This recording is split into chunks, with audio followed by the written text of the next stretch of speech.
That this is not a slim victory. This is, we anticipated that we were going into election where it was going to be neck and neck, where we might be waiting for a very long time. Pennsylvania's been called. In the most difficult scenario for the Democrats, it was going to be won or lost in Pennsylvania. There was very little understanding that she could win without Pennsylvania.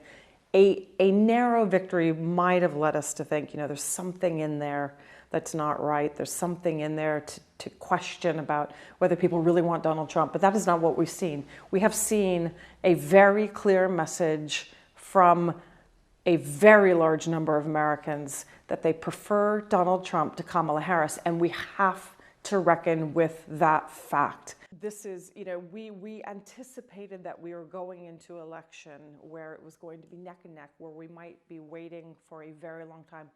I think the fact that President Biden just made a decision very late clearly meant that the Democrats had less time and that there was a sense of urgency about coalescing around a candidate. They'd been seen, as we remember, they had become seen as a party that was not united, that didn't have their act together, that had a president that was, in his own capabilities, too old, couldn't speak coherently and consistently deliver the message that Americans needed to hear. The Democrats panicked. They did, I think, legitimately understand that they needed to make a clear, strong, consistent choice.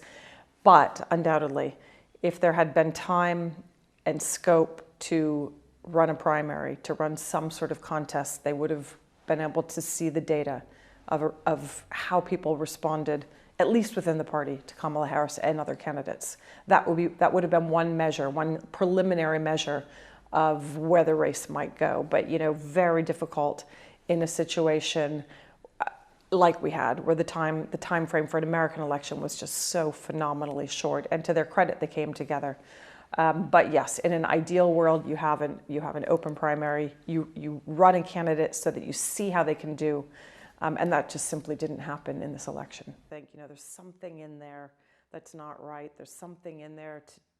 This is not a good result for Europe. Europeans are deeply concerned. They're phenomenally worried. This is at a time of low competitiveness across European economies, when they don't want to be on the receiving end of a very tough and singular American line that pushes tariffs, that pushes them to cooperate on very strict agenda when it comes to China.